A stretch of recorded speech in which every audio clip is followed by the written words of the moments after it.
Big announcement there yesterday that I wonder if non-basketball fans understand how big it is. Welcome to the program, by the way, and can you talk about how we got to this announcement yesterday?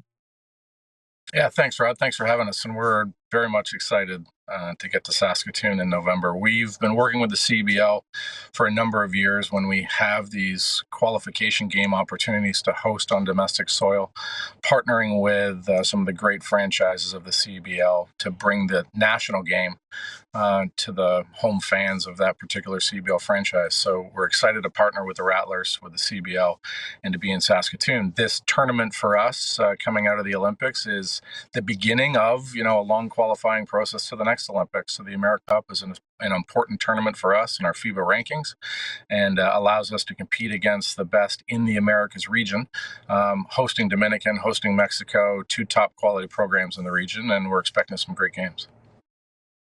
What are some of the cities in the past that have hosted these games, if you don't mind me asking, in Canada?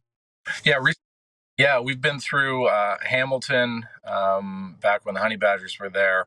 We actually have done a few stints in Victoria, not with the CBL, but Victoria's become a great home base for us. Niagara most recently hosted the February qualifying window, partnering with the River Lions there. So the CBL marketplaces are providing one great opportunity to work with franchises that have footprints and operations in those cities, and two, reaching out to fans that typically we wouldn't be able to reach out to just even ourselves. So partnering with the CBL and the franchises themselves to be in those cities is an essential part of our obligation to Canadian fans to be where they are, not just hosting time and time again, in one city or another. Canada's men's basketball team hosting the second window of FIBA qualifying games in November at SaskTel Center. I think I'll speak for any and all Prairie basketball fans in asking who are some of the players that we'll see in November. Yeah, I think, there'll be this being a window that drops in the middle of our NBA season domestically. You'll see us being able to recruit some of the top quality pros, Canadians, that represent Canada over in European ball. So the EuroLeague takes a break during this particular window. So we're able to recruit some of the athletes that have been a core component of our ability to qualify for past World Cups and Olympics. You think about names like Melvin Ajim, Thomas and Phil Scrubb, Trey Bell Haynes, Kyle Alexander. Like, they were all essential parts of our World Cup bronze medal just over a year ago. And ultimately, them and athletes that are competing over in Europe like them make up part of our winter pool.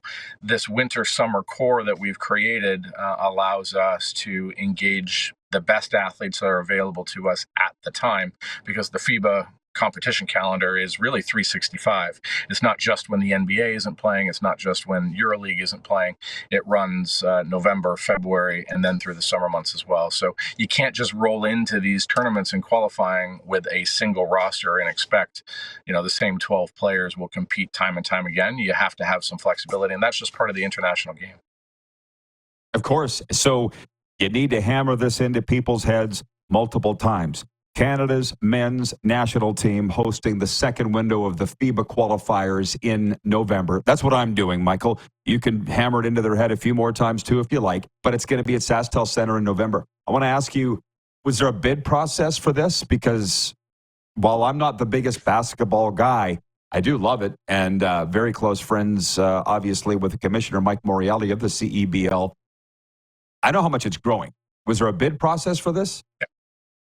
Yeah, we've just recently initiated a bid partnership process with the CBL. So the CBL will then take these opportunities out to their franchises and have the franchise owners and venue operators given the opportunity to put their hand up. So the Rattlers were one of a few that did, and certainly we haven't been to Saskatoon in quite some time as a national team, so that was a priority for us. And we're excited knowing that there's great interest across all of the CBL franchises to host these events down the line. We've got more opportunity coming. As we continue through America Cup, you then get into World Cup qualifying that happens through 25 and 26, and then exhibition games for the World Cup in 27. So there'll be no shortage of opportunity to move games across the country, ideally in partnership with CBL franchises.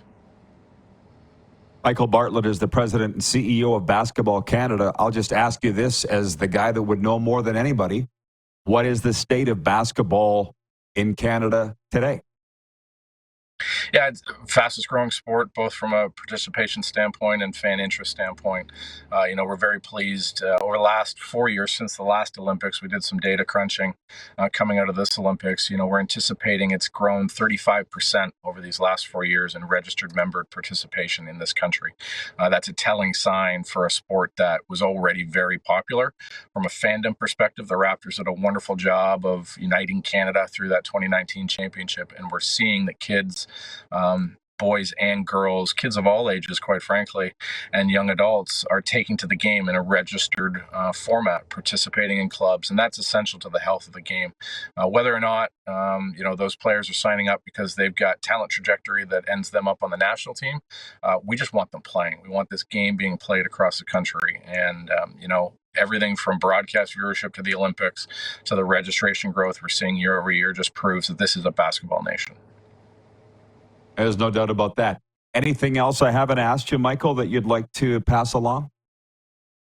Yeah, don't miss the opportunity. Like, frankly, we don't get a chance to play on home soil very often. That's just the way that the international game works. So, when we are in a marketplace, we encourage everybody who loves the game, who has a peripheral interest in the game, just come out and cheer on the national team. We don't get a chance, even to play in the Olympics, except for every 4 years. So these competitions, AmeriCup, World Cup, and Olympics, all combine to ways that basketball fans can engage in the basketball nation that Canada is, but also celebrate the athletes that are sacrificing a lot to go over and play in Europe, be professionals, represent their country.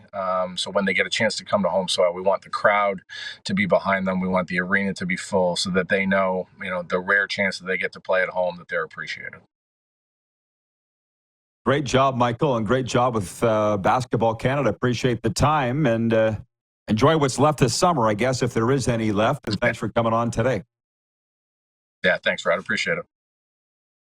Michael Bartlett, the president and CEO of Basketball Canada. And again, for tickets at SaskTel Center, because I think it's something you're not going to want to miss, you can email the Rattlers at tickets@therattlers.ca or stop in at their office in downtown Saskatoon.